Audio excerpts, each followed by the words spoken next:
الحلقة دي مختلفة شوية عن أي حلقة أنا عملتها قبل كده. النهاردة أنا مش طالع أتكلم بقى في حاجة ديب قوي ولا حاجة عميقة جدا، ولكن أنا طالع أتكلم عن حاجة أنا بتعرض لها في يومي وبشوفها كل يوم بصراحة، وتقريبا 3/4 المصريين بيعملوها قبل ما يروحوا يناموا، وهي إن هم بيفتحوا التيك توك ويفضلوا عليه لحد الساعة 4 أو 5 الفجر.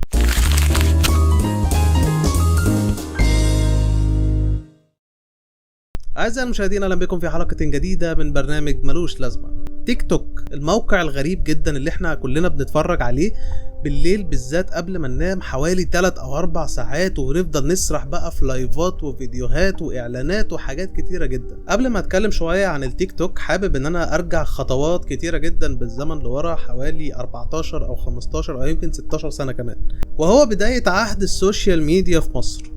خلينا نكون متفقين ان السوشيال ميديا قبل ما تدخل مصر فهي دخلت مصر اصلا بعد ما كانت اتسمعت بره واتشهرت بره، وبقى في ناس كتيرة جدا بيستخدموها. كلام هنا على فيسبوك ويوتيوب وتويتر بالذات. ولكن خلينا نتكلم على قد ايه الموضوع كان بسيط. لو انت عندك فيسبوك اكاونت، انت بتخش تعمل بوست، تحط صورة، تعمل كوميك لو انت كنت من هواة الكوميكس ساعتها، ولو انت كان عندك تويتر كنت بتحط تويتة كل فين وفين، وكان الموضوع بيخلص عند كده، ومحدش كان بيحاول حتى ان هو يعمل اكتر من كده. لان هرجع واقول لكم الحاجات اللي كانت مسمعة بره كانت بالنسبة لنا احنا في مصر جديدة جدا، وده كان بالنسبة لنا مفهوم السوشيال ميديا او وسائل التواصل الاجتماعي.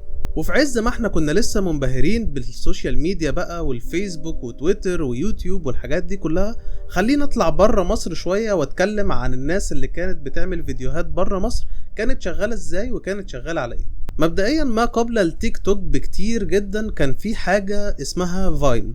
فاين كانت منصة بتسمح للناس ان هم يعملوا فيديوهات لمدة 6 ثواني بالظبط. من الاخر كده كان بيرميك في المية ويقولك انت قدامك 6 ثواني عشان تطلع لي فيهم فيديو، اعمل اللي انت عايزه.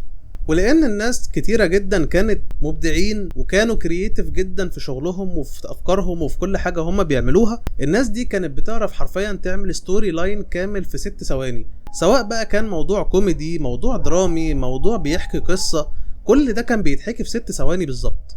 الفاين ده ما خدش شهرته شوية في مصر لان هو ما كانش معروف، واحنا ما كناش لسه متمرسين شوية في حاجات السوشيال ميديا وحاجات الكرييتيف ديزاينز وكرييتيف ثوتس والحاجات دي كلها. ويمكن احنا كمصريين لحقنا ترند الفاين ده في اخره قبل ما يقفل ويتعمل له شات داون بالكامل. وللعلم الفاين ده هو اللي طلع ناس مشهورة زي انور جباوي وزي كينج باتش.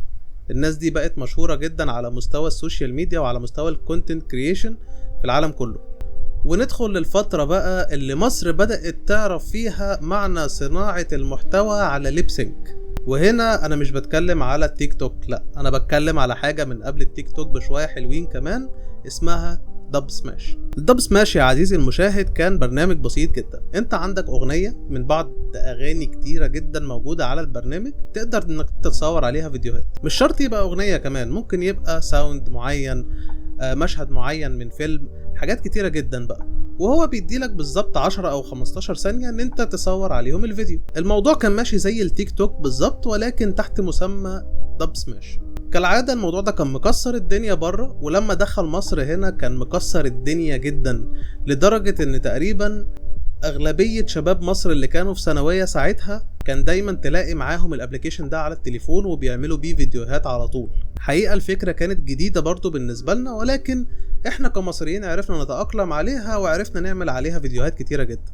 نفاست فورورد شوية كده لحد ما دخل لنا حاجة اسمها ميوزيكلي. ميوزيكلي كانت النسخة نقدر نقول كده الأقدم شوية من التيك توك والمتطورة شوية عن الدب سماش. نفس فكرة الدب سماش، انت معاك 15 أو 30 ثانية ان انت تقدر تعمل فيهم فيديو. الفيديو ده بيكون عن طريق ساوند معين بيبقى موجود على الابليكيشن، او عن طريق ان انت تصور فيديو بالميوزك بتاعتك انت او بالصوت اللي انت بتصور بيه الفيديو في العموم. فدي اتاحت شوية للناس المصريين بالذات ان هم يقدروا يعملوا كونتنت، او يقدروا ان هم يحكوا قصة في 15 او 30 ثانية.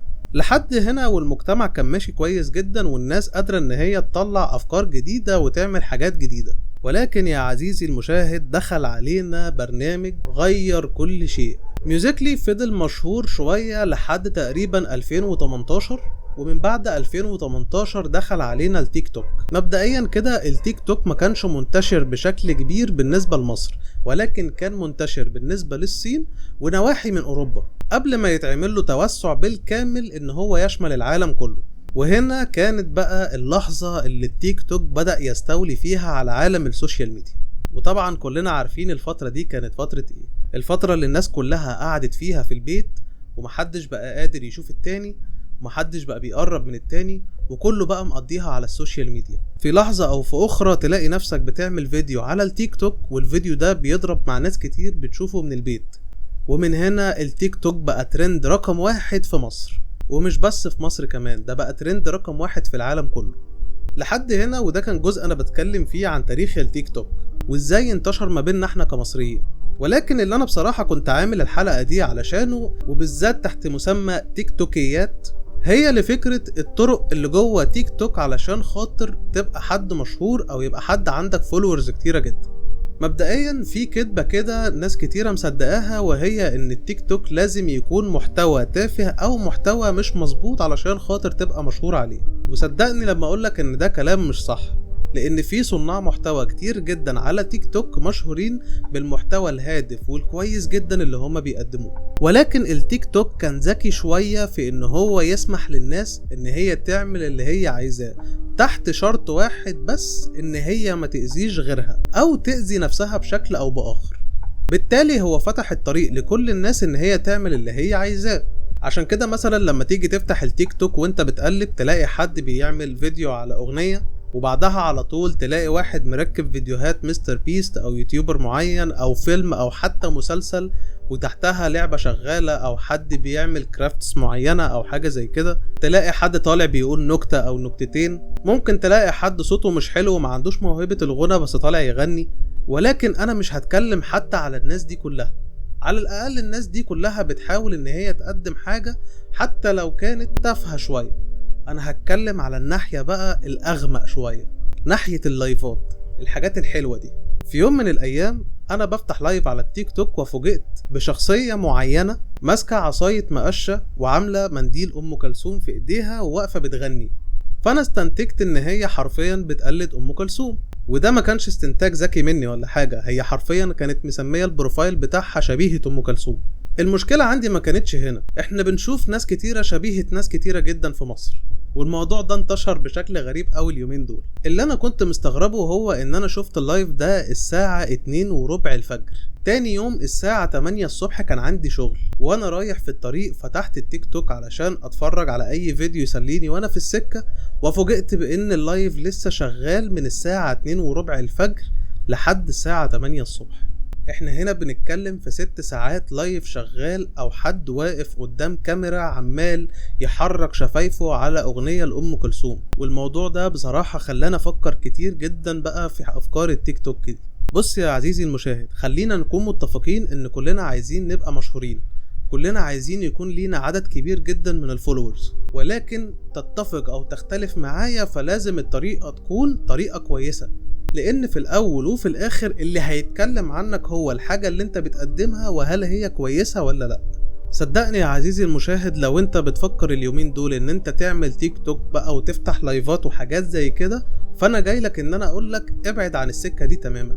وللناس اللي بتقعد تقول ان التيك توك ده اداة غلط ولازم ان احنا نحظرها او حاجة زي كده، فخلينا اقولك صدقني التيك توك اداة سليمة 100%، ولكن استخدامنا احنا اللي غلط. خلينا اقولك ازاي. لايفات التيك توك او المواجهات اللي بيقعدوا يقولوا عليها بتبقى عبارة عن مواجهة ما بين اتنين. مين اللي بيقدر يحدد الفايز في المواجهة دي؟ عدد الفولورز عند كل واحد او عدد المشاهدين عند كل واحد. والمفروض ان هم بيلعبوا زي جولات، والجولات دي كل ما حد بيكسبها كل ما بياخد بوينتس او بياخد جوائز. لحد هنا والموضوع تمام.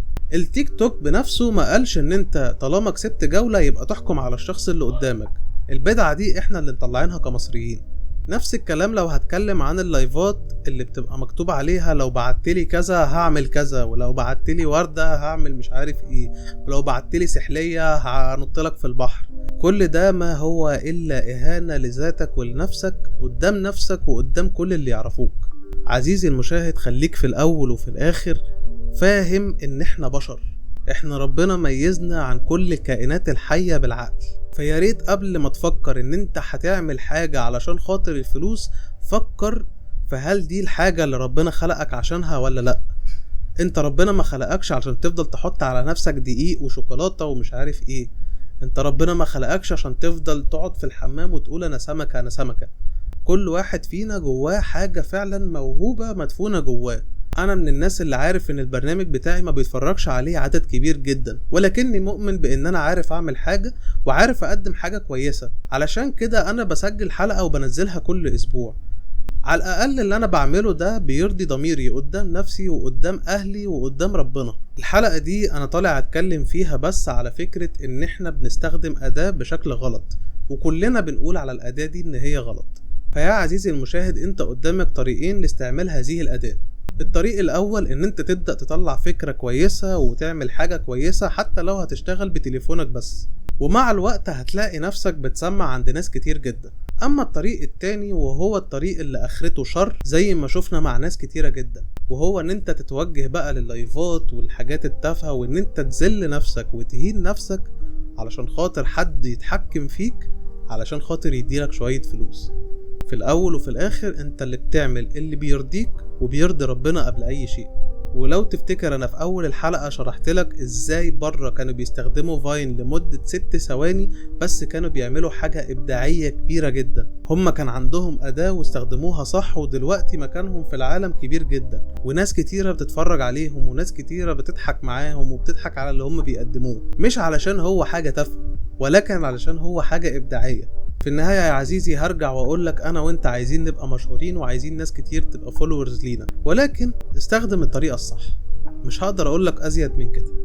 ودي كانت نهاية حلقتنا النهاردة من برنامج ملوش لازمة. متنسوش تعملوا لايك وكومنت وسبسكرايب، ولو عايزين تدوني اي فكرة اتكلم عنها في الحلقات اللي جاية اكتبوها لي تحت في الكومنتات وانا هبقى معاكم على طول.